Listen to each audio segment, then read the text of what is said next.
Welcome back to Cigar Time, your ever so friendly show all about smoking premium cigars. Good to see everybody. Welcome It's back. good to see you. Even friendlier today than usual. Yeah. What? We're even friendlier today than usual. Yeah, we're not wearing masks. And we have an old And friend. we've all been vaccinated. We all been vaccinated. We've all been That's not true. Have we been vaccinated or vaccinated? Vaccinated. That's when you get a fax saying For that what? you should get a You vaccination. should get a vaccine. Smallpox? Absolutely. Smallpox. Definitely. Large pox, smallpox, any pox. It's a pox from your house if you Yes. don't do it right. Okay. Today we welcome back Joe Mosko, who is the executive in charge of sales for EPC, Woo. The entire East Coast? the entire East Coast. Of what, we don't know. Which consists It of consists of basically, Pennsylvania down to The Virginia. East Coast of Pennsylvania. But that's the East Coast, right? well, that's the main part of the East Coast. That's what counts. Yeah, I agree. Joe West is, Coast of the East Coast. yeah, Joe's a veteran of the cigar business, having worked for a number of fine companies, well, exceptional one, fine companies over the years, and he worked for us for a while. I did? Yeah, How many years did you work for us? 3, 4, No, I think 4. 4 years? 4 years. 4 years. Wow. Time flies when you're happy. You look different. Do I? His head is shinier. Not as much of a man as he used to be. Oh Yeah, yeah. he looks awesome now. To his good credit, he's lost. Yeah, he looks better now than he did when he He started. lost a with us. short ton of weight. A little bit. Short time. A short ton. And I'll let him explain who EPC is. He's an old hand in the cigar business, Ernesto Carrillo. Did we start recording that? Yeah, Yeah. we've been recording. You're not being recorded, but the rest of us I are. never am. I know. You're on mute. Is People he- are out there like, who's that Mr. guy? Cameraman, is he in the frame? He's in. Hold on, let me fix it. Now he's out. Take him out. But why don't you explain the company, the history of the company, the background? How about what we're smoking? Oh yeah, let's Yeah, smoke. can we light up? Yeah, forget Yes. forget it. Joe, what are we smoking? We're smoking the Encore Majestic, the #1 cigar of 2018 by Cigar Aficionado. You get a lot of #1 cigars. You know what? You think so? He's done a great job. We're going to Makes- smoke this year's next week. Next week, Yep, but in a few minutes for next week. exactly. No, you're going to come back next week. You don't live far. I guess so. Wear the same shirt Yeah. Yeah. next Change week. your I underwear. like that shirt. Change your underwear. Paul, you change yours. Working on it. Use deodorant. No promises. I did do that, I promise. I feel like a hypocrite if I tell my kids to A shower, wear deodorant. a shower once in a while wouldn't be bad either. So what's the blend on this? Baby We ask a steps. lot. We ask a lot. This is a Nicaraguan Puro. Nicaraguan binder, Nicaraguan filler, Really? Nicaraguan wrapper. Nicaraguan wrapper. Paul can Interesting. explain I to us didn't- what that means.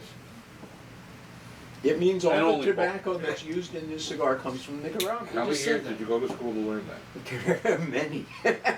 I'm slow. Usually the words of wisdom and So- all the gems and pearls come from this side of the table. Joe, so Yes. we had, this was #1. Good cigar. Next week's cigar, the pledge was #1, but La Historia was #2. What Yes. year was that?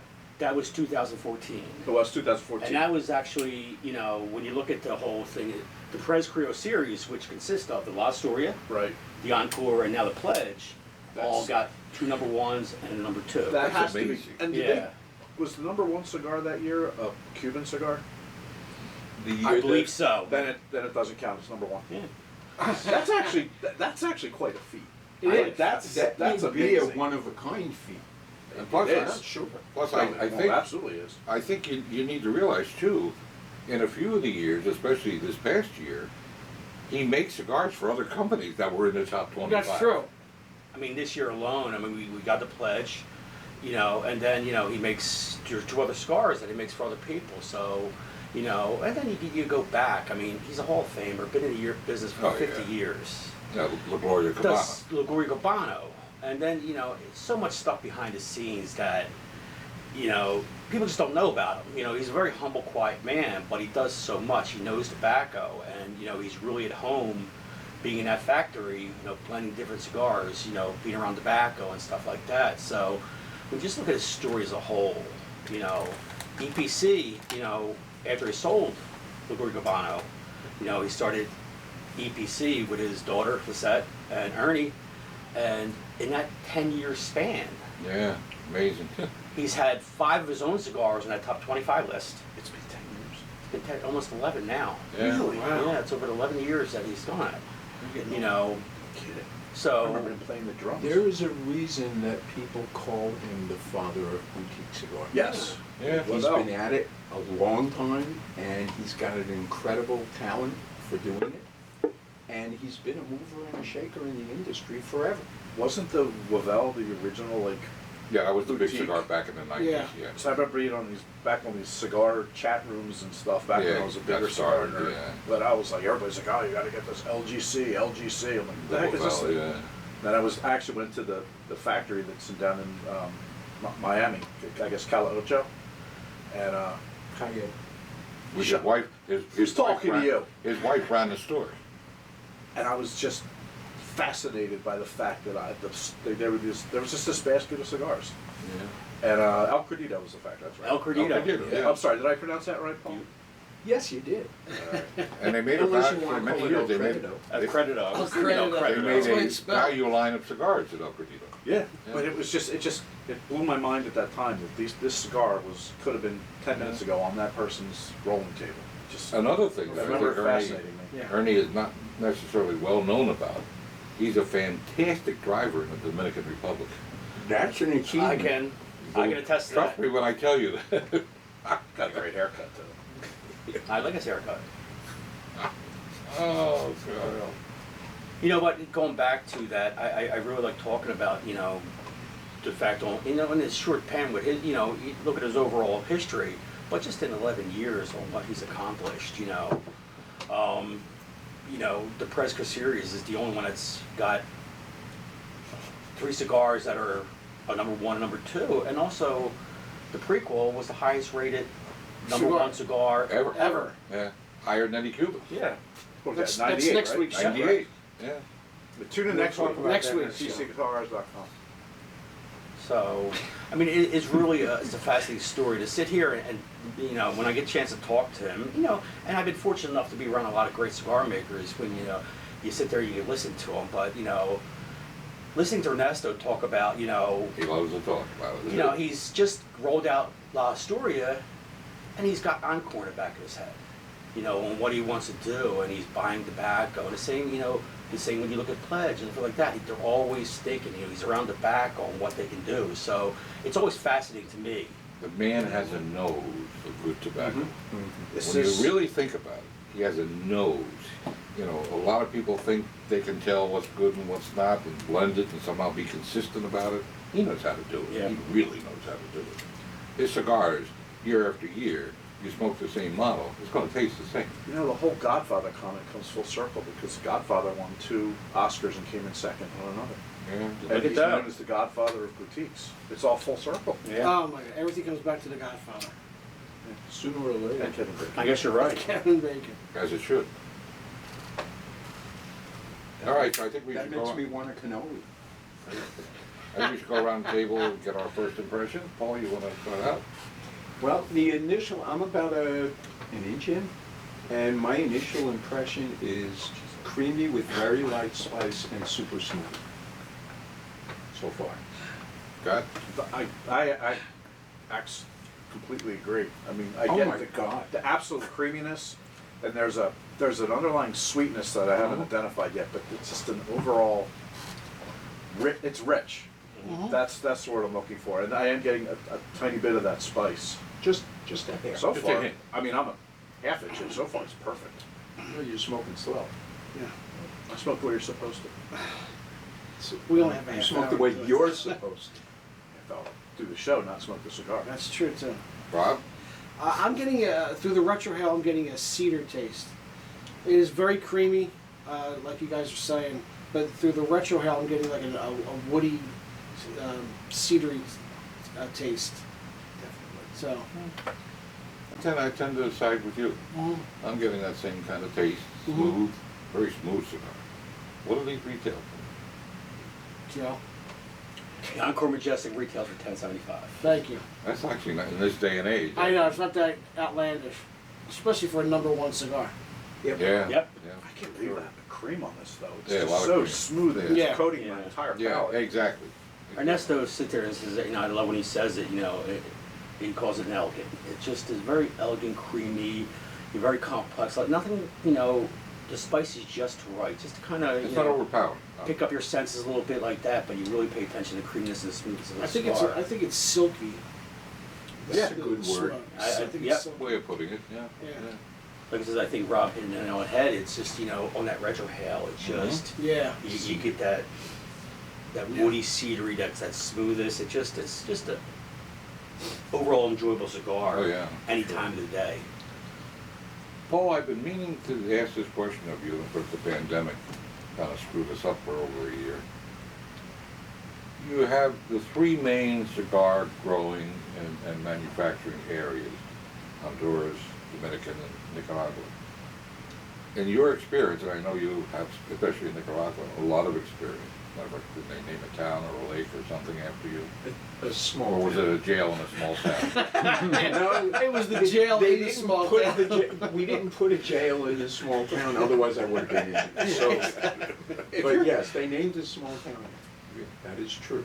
But you had a question? Yes, the question I have is, having traveled to a number of these places myself, in your professional opinion, which is far better than mine, don't give me those eyes.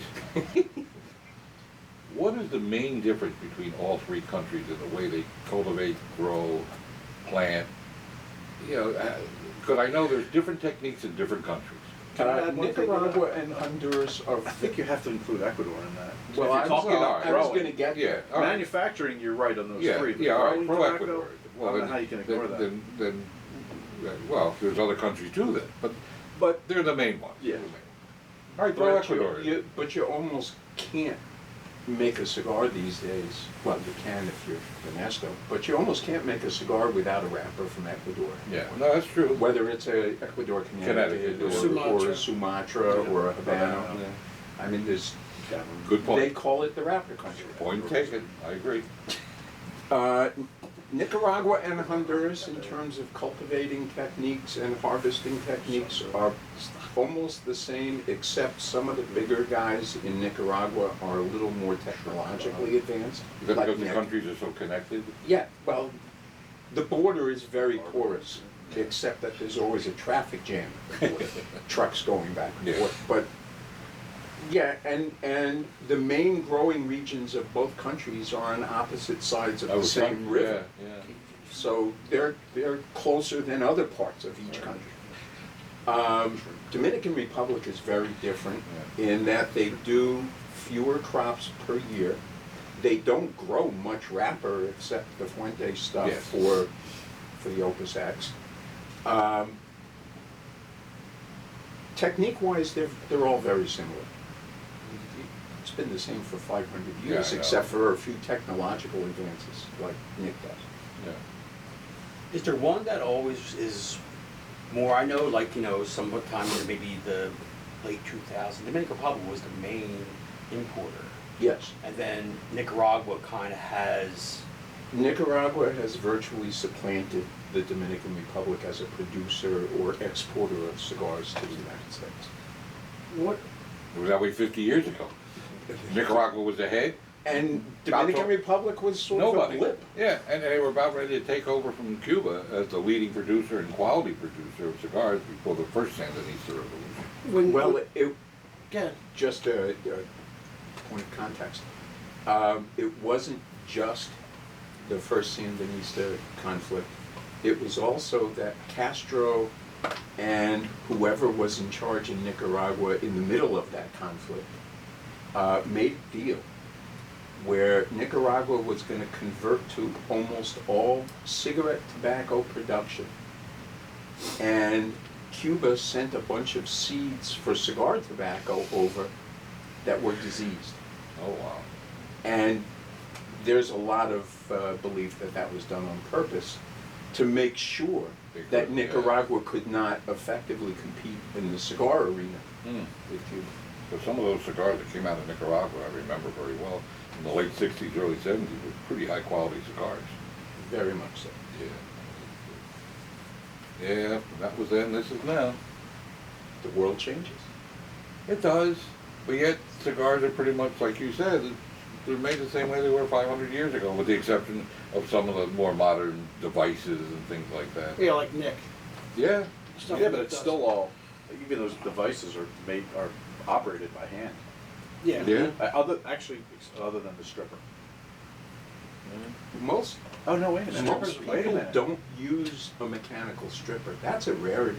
Actually, no. I was just thinking, that's also is that foot powered too? No, I Stripper? think it's powered. It's foot control. Okay. But mostly they do manual stripping, most companies. And, you know, you've seen that. That involves laying out the wrapper leaf, wetting it, putting your hand on it so it's flat. Yeah, flat, You take the end of the main stem, wrap it around your wrist, and there's a way to flip Flip your it, wrist yeah. so the whole thing comes out neat. And then you push it up your arm and do another one, and you push it up your arm, and you stop when your whole arm is Filled covered. with it, Isn't that yeah. amazing? It's so cool it's to watch amazing. that. Eduardo used to do that. Yeah, yeah. Yeah. I tried it.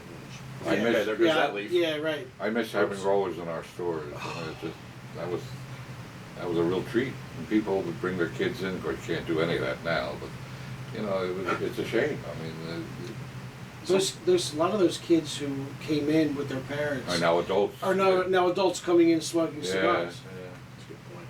Don't say and you that. can't have kids in the store anyway. I mean, Yeah, they're not allowed in now anymore. you gotta be 21 now. 21. I think that's now federally the law of It is the land. federal, yes. Yeah, For purchasing. for Purchases. Yeah, it's amazing. It's one of those things that if you've seen it once or you've seen it a million times, anytime you're around a guy rolling cigars, you just stop and watch. Oh, yeah, of course. And you're amazed by just Yeah. watching them. Scott just brought up a good point. That's purchasing cigars. That's not smoking cigars. So if a father comes in and he buys a couple cigars and their son's turning 18, he can give this son a cigar because it's not. But He here's can the still problem. smoke it. Yeah, in Pennsylvania. He can smoke it if he's in Pennsylvania. No, he Yes, can't. he can. It's for just purchasing cigars. But you can't smoke it in here. No, not in here. No, Oh, no. At home. He can't even come in here if he's under 21. I'm not saying that. I'm saying the father buys a Right, cigar right. for his son. Oh, yeah, whatever you He do in turns your private 18, home, you can do and whatever you you can go want. home and give the kid Yeah, a you cigar. could be They can smoke 14 it and- right in front of a cop. There are towns do a in thing. California where you can't do what you want in your home. You can't smoke That's a on your little front scary. porch. Yeah. That's a little scary. That's ridiculous. Of course it is. It's California. Yeah. Well, you know, I was in Ernie's office before. He wasn't there, but it was I was on a trip with another cigar company that you guys make stuff for. It was kind of cool. I'm like, I can't believe this he's in the Hall of Fame and I'm sitting in his office. But Yeah. the coolest thing was the aging room that you guys had with that linoleum floor was just so cool. All those bundles, just hundreds and thousands. It was pretty neat. You walk in, and you're always like, you know, what's this for? What's this for? And then you just see, like you said, bundles of naked cigars. Yeah. And the coolest thing is always they have answers for you on what they just know They what know, is yeah. what, you know, just sometimes by looking at a bale of tobacco or something like that. And when you're on these trips and just, you know, and I've seen, you know, it says that in my 20 plus years, I've been fortunate enough to see a lot of cigar makers. But when you're watching them just around tobacco, Art's alluded to this a lot during this conversation, is just knowing by looking, touching, and feeling Yeah. as they mess around with this tobacco. And just having a, you know, I wanted to taste or smoke like this, and they know they have a starting point, and then they're critiquing going along the way. It's just, you know, all around amazing process. The Yeah, whole thing. it is. That they can do something knowing what it's going to taste like 6 months from now. Right. That's incredible. You overshoot. Well, they have to. Yeah, of course. Here's an interesting That only point. comes with time. I mean, you can't just say, "Oh, I want to make a cigar," and think you never know There what to are do. an awful lot of people who say, yeah, I went down to Nicaragua for a week and I made a cigar. Yeah, yeah. I blended a cigar and it's great and now you can buy it. Yeah, a lot of people do that. Too many people do that. Yes, too many. Here's a question.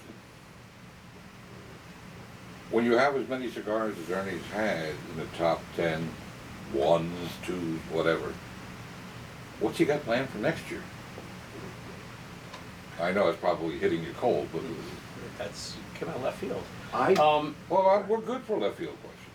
You know, I I prefer think, right you field know, myself. But there are some things on, he's always thinking about, you know, the future, and there are some things that he's got lined up, you know, going back to, you know, especially, you know, his short run and stuff like that, stuff that he's been successful with, you know, just coming out with different things, you know. So what exactly they are, I don't know, but yeah, I know he's always thinking about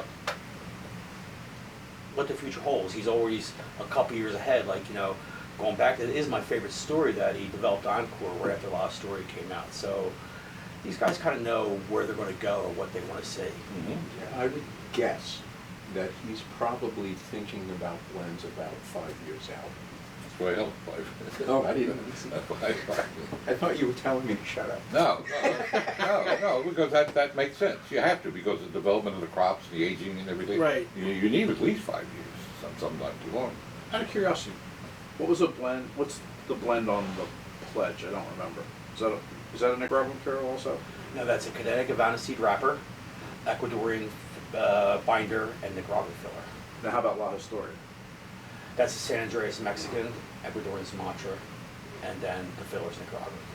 So, and he's had phenomenal, and I always think of him as being known for Dominican. Yeah. Yeah, With right, La exactly. Gloria. Yeah. So Yeah. that just, I mean, his factory's in the Dominican, but you know, I think Paul alluded to it, everyone's using a lot of Nicaraguan tobacco these days. but yes, and my point is that he's got to be extremely knowledgeable to get what's coming to call 3 number ones, but the blends the wrappers are certainly very different. Yeah. Yeah. A very So different diverse. tobacco. Yeah. He paints with an extremely broad palette. Yes. He likes to reach out, and you know this, he likes to reach out to different kinds of tobacco and blend things that you wouldn't expect. Yeah. And he does a great job Not with just, that. you know, he'll tell you 50 years in the business, he's met a lot of people and he's got access to a lot of different tobacco Oh, sure, where, sure. you know, if something doesn't mind, he can go get it, you know, which is relationships he's cultivated. It's amazing with the inflation in tobacco in the last 4 or 5 years especially. It's amazing that you can keep the price. All right, $10.75. This goes high, a little bit above the sweet spot, although anymore I wonder if I'm not wrong. But their tobacco prices have shot up over the last 2 years. It's amazing. Back in the day, Ernesto used to buy wrapper Mhm. from us in Ecuador. Really? For back in the La Gloria days. What did he use it on? All, like The all of the the Glorias? regular La Gloria. Right. Oh, the white box? They're natural. Mhm. Yeah, they're Yeah. natural. Well, he'll tell you that's his favorite tobacco to work with, Ecuador Sumatra. Mine too. And not just because I worked down there for so much, but because to me it's the most flexible wrapper leaf in the business. It can be anything in color from Connecticut looking to the darkest Maduro and still just be Sumatra. It's And the pliable flavor strong, too. profile, by different primings and So different that's what I was kind of going to ask fermentations, that it's super question. flexible. It's flexible that way, so there's not one, you know, where it's like you're always going to go, I'm looking for, you know, a sweet spicy or something like that, go to Ecuador, but it's so broad, it's you do it with different ways. You can refine it a million different ways, and Okay. that's what's great about Ecuador Sumatra. Which, although I've probably said this before, in case you didn't hear it, I'll tell you again, Ecuador Sumatra is actually a hybrid, and a very unusual one. Ecuador Sumatra is a combination of Indonesian Sumatra and African Cameroon. And they were able to cross those seeds to come up with what they call Ecuador Sumatra, and they did that all the way back in the 40s. Sumatra's pretty strong leaf, even blended with the Cameroon. It's pretty It's pliable. hardy, yeah. Yeah, it's hardy. That's a good word, hardy. Well, I think we should probably give our final review and put a number on it. All right, since Scott is otherwise occupied, we'll start with Paul again. What were you going to talk about? I don't know. We're talking about cigars. Sure.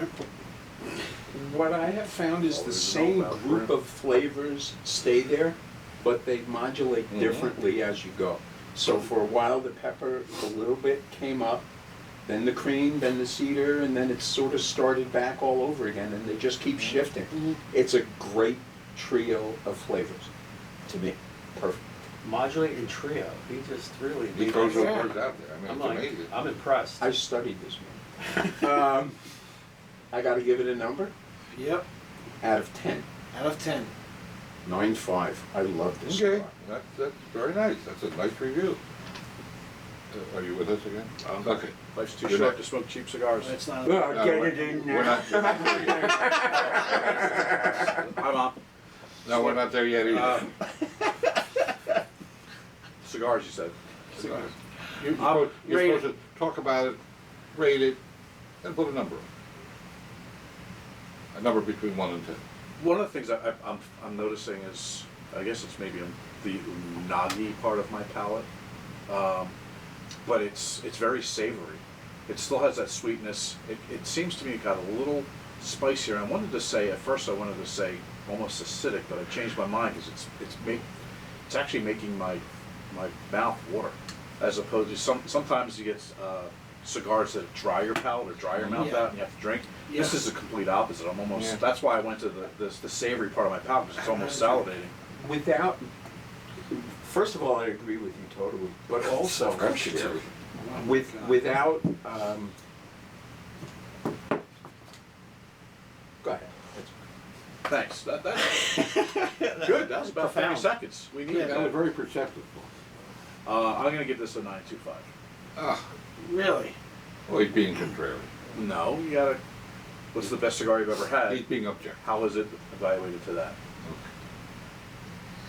Considering if you gave the best cigar you've ever had a perfect 10. There I you haven't go. had that yet. We haven't had So, Okay, that. Rob? then a 9. too far. Yeah. I like the silkiness of this. I said it earlier. It's very incredibly smooth, like these guys are saying. And you're right, Paul. It does change. It starts out one way, and it changes, and it goes back, and it changes. It just keeps. It's ever evolving. I give this. I like it a lot more than you guys do. I give this a 9.8. 9.8. Wow. That's pretty, Very nice. That's pretty impressive. I really like this cigar. Yeah, you always talk about it. I'd rather have this one than the Pledge. Even though the Pledge is the newest one. And I'll talk about that next week, but I like this one better. It's just so much smoother and it hits my palate better than any of the other cigars. I can smoke this cigar all day long. Does anybody get That's what I any like cinnamon about or graham? Like a. I just got that now. Yeah. Little graham. I got a little graham, not cinnamon graham. I find that more. I find that odd years ago. Well, as for me, or whatever that's worth, as for me, it has good mouthfeel. Hmm? I mean, it feels good in the mouth. It burns well. I even let it go and touched it up a few times, and it holds the touch up very nicely. I can't really top what's been said about the quality. It's a great cigar, and I'll go with a 9.75. I think it's that good. So we thank you for watching. We look forward to seeing you same time next week. And Ciao for now, Shout everybody. for now, everybody. Thank you, everyone.